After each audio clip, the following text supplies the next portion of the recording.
Thanks for tuning in to this week's news recap. Tether is not yet abiding by the sanctions on Tornado Cash.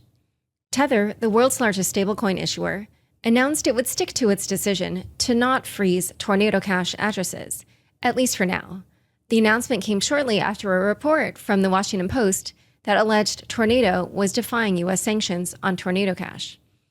Earlier this month, the U.S. Office of Foreign Assets and Control sanctioned Tornado Cash, a decentralized cryptocurrency mixer for allegedly laundering billions of dollars.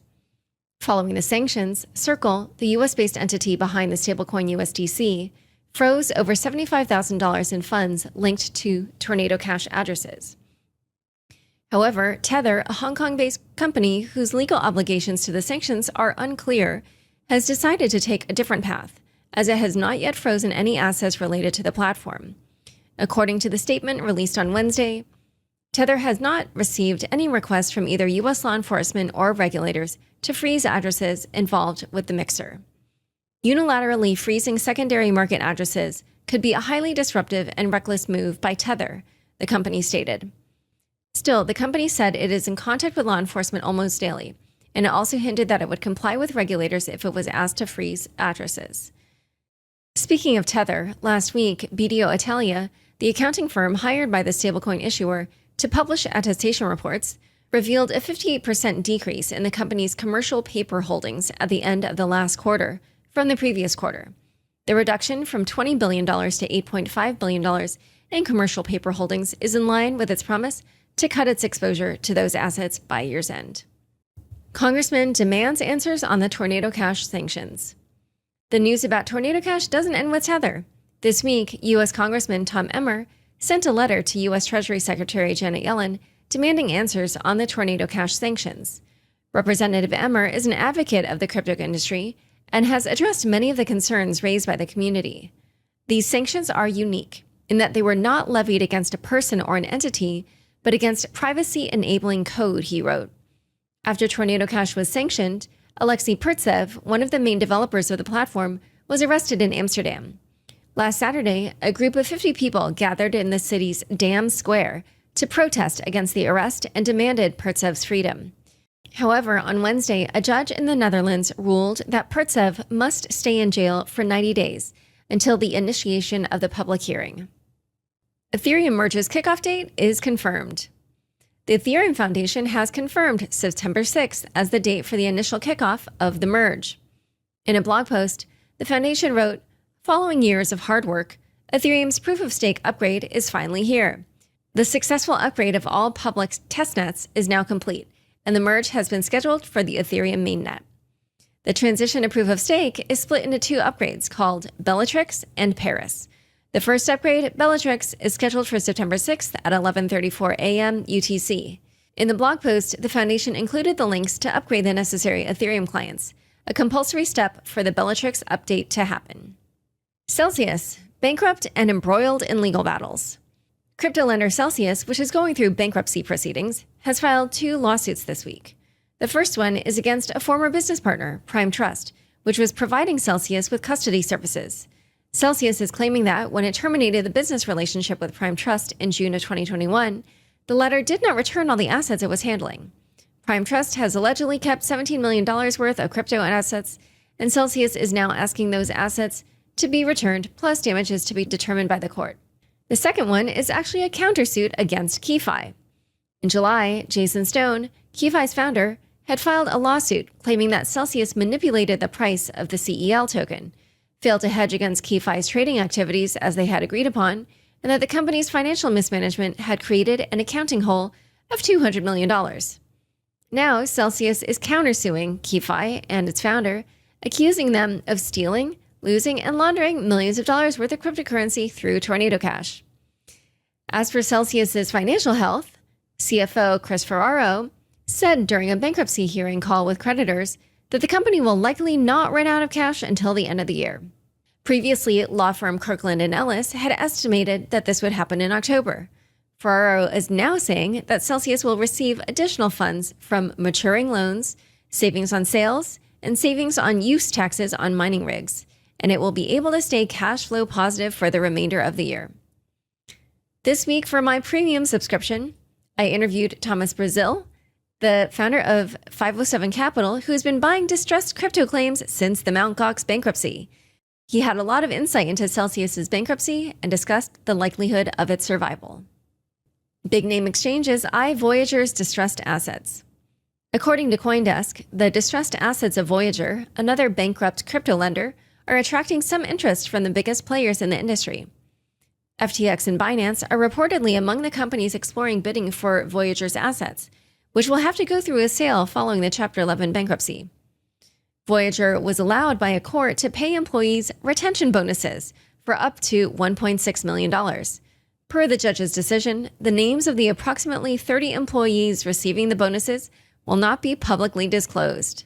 On the topic of troubled crypto lenders, CoinDesk reported that FTX could end up buying BlockFi for only $15 million. After FTX gave BlockFi a $400 million credit line, Sam Bankman-Fried's company got the option to acquire BlockFi for up to $240 million. However, CoinDesk revealed that the minimum price of the deal is actually $15 million, and that BlockFi is very far off from the goals established to be acquired at the maximum price. And for the last note this week on all these bankrupt and troubled companies, Three Arrows Capital liquidators got approval from a court in Singapore to recognize the liquidation order in that country. This will allow Teneo, the company appointed to liquidate 3AC's assets, to dig deeper into what happened with the hedge fund, as it will be able to request access to all the financial records. The case against NFTs as securities. A lot happened around NFTs this week. Nathaniel Chastain, former head of product at OpenSea, filed a motion with the DOJ to dismiss the charges that he engaged in insider trading. Chastain is accused of defrauding OpenSea by allegedly buying the digital assets prior to them being shown on the platform's homepage, and then later selling them for a profit. His lawyers are arguing that since NFTs are neither securities nor commodities, the charges should be dropped. In addition, Chastain's attorneys made the case that their client wasn't concealing anything, as every transaction was made public on the Ethereum blockchain. Bored Apes hit the floor.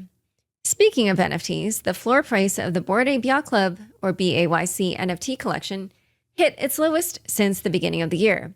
It was even momentarily flipped by CryptoPunks, the second largest NFT collection by market cap. This drop in the floor price caused concern about a major liquidation in the NFT market because of a situation that arose in an NFT lending protocol called BendDAO. The protocol basically allows people to put up their NFTs as collateral to borrow Ether. As the prices of the NFTs were declining, liquidations were on order, and the risk of a death spiral was now a real thing.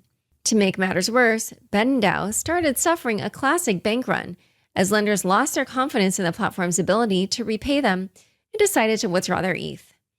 However, at the moment, the issue has stabilized because the DAO voted in favor of an emergency proposal to change its liquidation parameters. The lending rates on the platform, which had spiked to over 100% at the time of the bank run, now at 3% again. In addition, it looks like the recovery in the major NFT floor prices helped as well. In the past several days, BAYC's floor price has increased by more than 10%.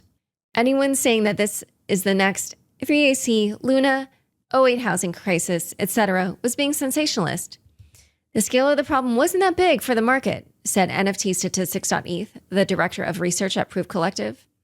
Another NFT project that saw great gains this week was the Pudgy Penguins Ethereum NFT collection, which almost doubled in the past few days.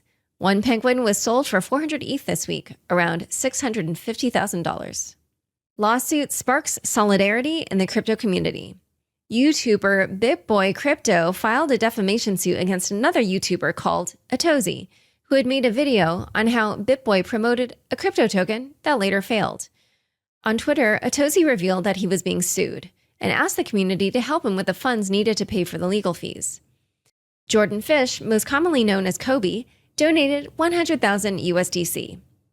Then, Ben Armstrong, the man behind BitBoy Crypto, decided to drop the legal charges because he never intended the suit to be public. It could be argued, though, that he dropped it because of all the bad commentary he was getting on social media. The $200,000 in funds raised will be returned. Once I have the confirmation that the lawsuit is officially pulled, I will be refunding everyone who donated, said Atozy. Time for fun bits. the latest strategy to 20x your money. Algod Trading, a popular crypto Twitter account, is trying to turn $50,000 into $1 million. You might wonder how. New trading indicators? Leveraging the merge trade? No, the strategy is much simpler than that. He will just do the exact opposite of whatever Jim Cramer says. Jim Cramer is a CNBC host and has become a meme due to his mistaken forecasts. There's even an account called Inverse Cramer ETF. The incredible thing is that the inverse strategy is working out. So far, Algod Trading has been able to double the net value of the account. I asked Algod Trading if there's a way to see how much you would lose if you followed Cramer's advice. Unluckily for me, he didn't want to spend the time researching my idea. Thanks so much for joining us today. To learn more about Travis, the merge, and how to trade it, check out the show notes for this episode. Don't miss the Unchained daily newsletter roundup of the biggest news in crypto every weekday morning. Visit unchainedpodcast.com to subscribe. Unchained is produced by me, Laura Shin, with help from Anthony Yoon, Matt Pilchard, Juan Romanovich, Pam Majumdar, Shashank, and CLK Transcription. Thanks for listening.